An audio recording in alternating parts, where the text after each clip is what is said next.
Assalamualaikum warahmatullahi wabarakatuh.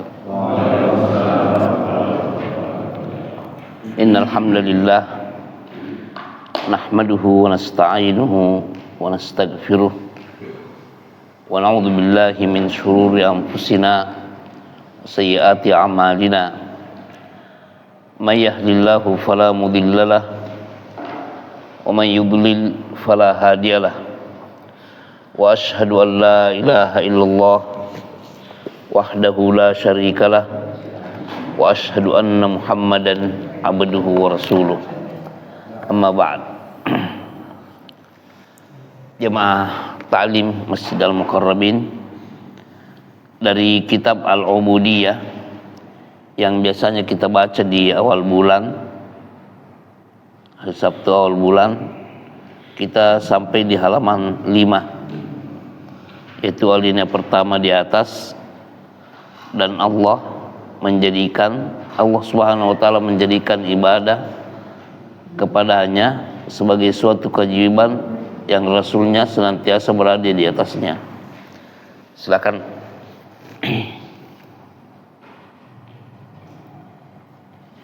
Dan Allah SWT menjadikan ibadah kepadanya sebagai suatu kewajiban yang Rasulnya senantiasa berada di atasnya hingga maut menjemputnya. Sebagaimana Allah Ta'ala berfirman, wa'budu rabbaka hatta ya'tiyakal yaqin, dan ibadahilah Rabbmu sampai datang kepadamu yang diyakini, yaitu ajal. Ya.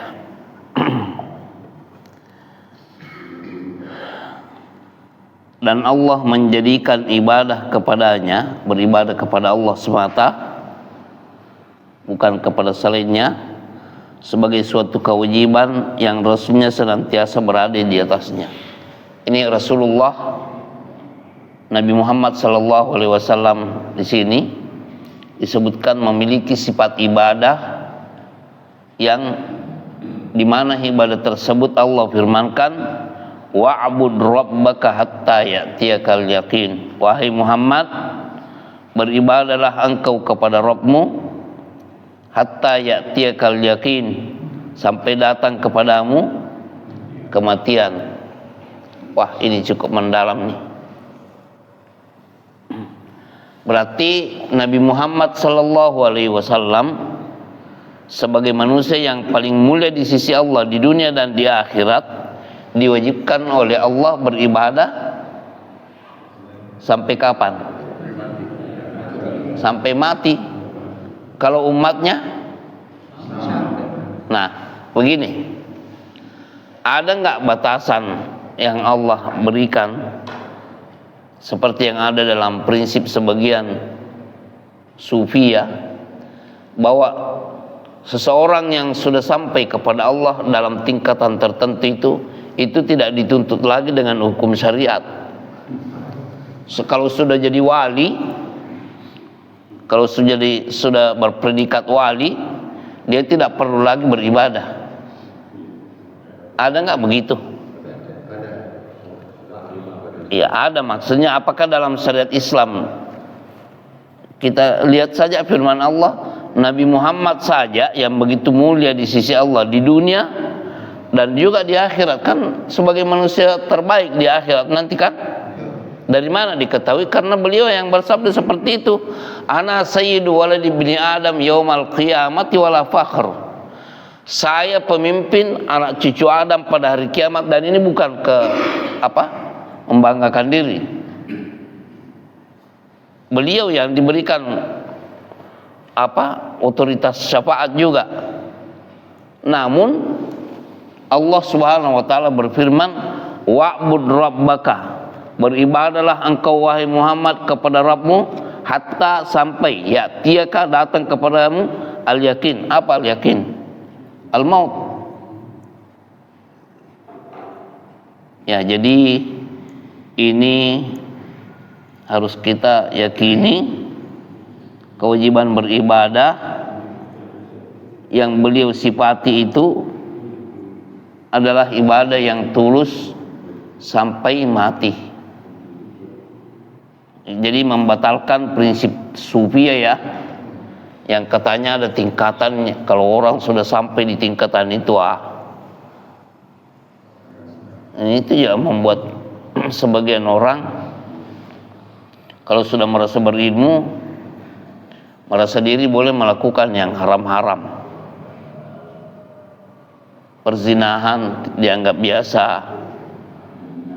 sodomi dianggap biasa, karena dia menganggap dirinya itu sudah sampai ke titik tertentu.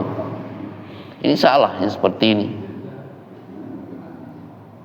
Semua hukum syar'i berlaku pada diri kita sampai kita meninggal dunia. Dan juga sebagai catatan bahwa kewajiban beribadah ini melengket setiap saat ya. Bukan hanya pada bulan Ramadan. Ada kan orang datang ke masjid cuma pada bulan Ramadan. Itu pun hanya dengan maksud apa? Tarawih. Yang hukumnya apa? Sunnah. Sementara di luar Ramadan sama sekali duhur tidak, asar tidak, bahkan maghrib juga tidak. Tapi datang ke masjid itu menjelang azan isya ya. Fenomena ini antum merasakannya. Datang ke masjid, tadi kita sholat maghrib berjamaah, setelah buka puasa di masjid juga belum datang tuh. Nanti datang ke ini menjelang azan isya, sudah ramai itu. Nah, ini fenomena yang sangat. Padahal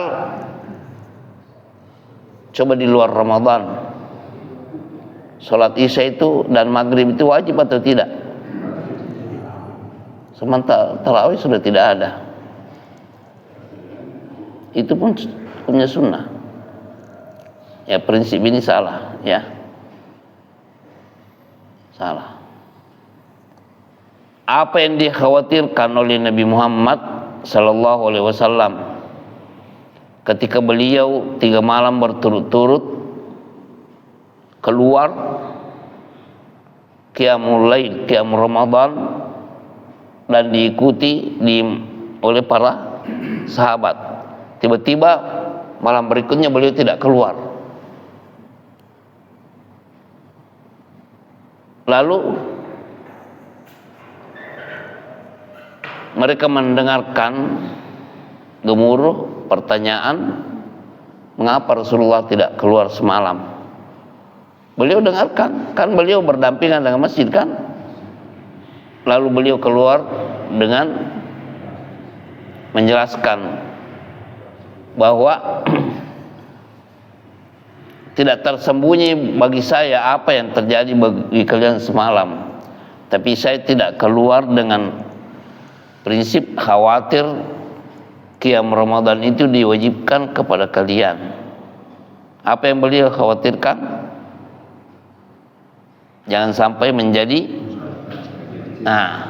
Pada zaman kita terjadi lebih daripada itu. Terjadi lebih daripada itu, yaitu menganggap wajib tarawih sementara maghrib dan isya di luar Ramadan, bahkan maghrib di Ramadan pun tidak dianggap wajib. Yang wajib itu hanya tarawih. Dan ada prinsip di sebagian orang, termasuk di kampung-kampung itu, kalau kamu puasa di siang harinya tapi tidak tarawih di malam harinya, tidak diterima puasanya. Fikih apa ini? Itulah. Jadi kembali ke pembahasan ayat ini, merupakan bantahan terhadap sebagian sufia yang menganggap ibadah itu hanya diwajibkan bagi sebagian orang, tapi orang-orang mereka yang mereka anggap wali, orang-orang tertentu yang sudah sampai ke derajat tertentu, itu sudah tidak diwajibkan lagi dengan hukum-hukum Islam.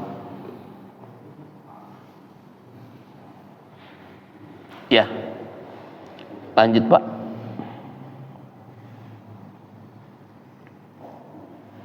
Dan dengan penghambaan tersebut Allah menggambarkan keadaan para malaikat dan para nabinya. Terus kenapa para malaikat disebut di sini?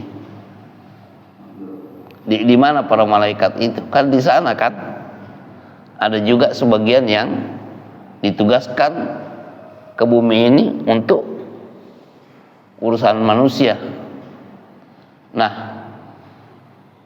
mereka ini adalah makhluk yang taat.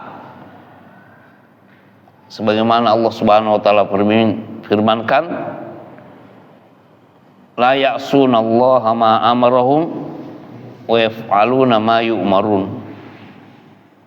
Para malaikat itu tidak bermaksiat kepada Allah, tidak menyalahi Allah dalam apa yang Allah perintahkan kepada mereka, tidak bermaksiat, dan mereka melakukan sepenuhnya apa yang diperintahkan kepada mereka.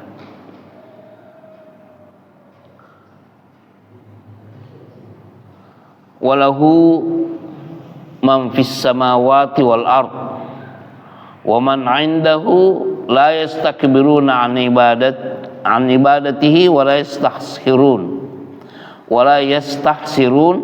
yusabbihuna al-laila wan nahara la yafturun.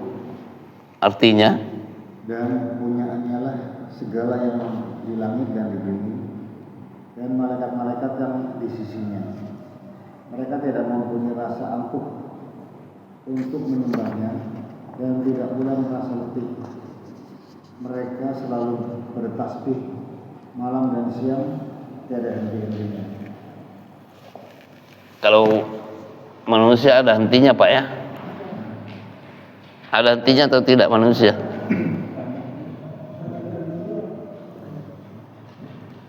Antum lihat, terkadang orang masuk di masjid cepat-cepat pada hari Jumat, berzikir, tiba-tiba oleng. Khutbah Jumat juga walaupun ringkas tetap juga ada yang ini oleng. Ini menunjukkan bahwa manusia mempunyai sifat ini ya.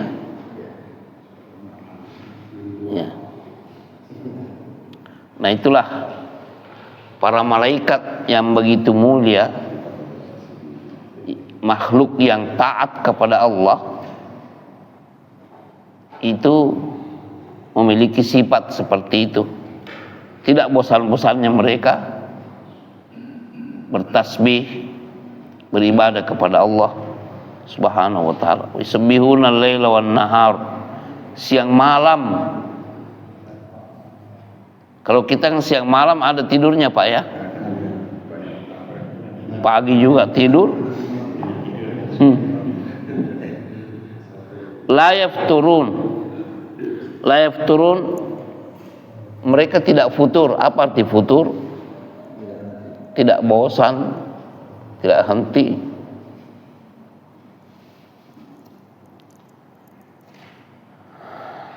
Lihat penghambaan diri seperti ini, Allah gambarkan bahwa dialah satu-satunya yang harus kita ibadahi sampai kita mati. Bahkan ada pemberitaan dari Nabi Shallallahu Alaihi Wasallam bahwa di Baitul Ma'mur sana itu, Baitul Ma'mur, setiap hari ada 70.000 malaikat yang masuk ke Baitul Ma'mur, beribadah, bertasbih kepada Allah Subhanahu wa taala terus menerus. Kemudian besoknya pergi dan tidak akan kembali lagi, diganti lagi dengan 70.000 malaikat yang juga melakukan hal yang setiap hari bergantian seperti itu. Ini menunjukkan bahwa jumlah malaikat mana yang lebih banyak daripada manusia. Sementara yang tersebar di kajian-kajian atau di buku-buku keislaman, malaikat hanya ada 10. Gimana?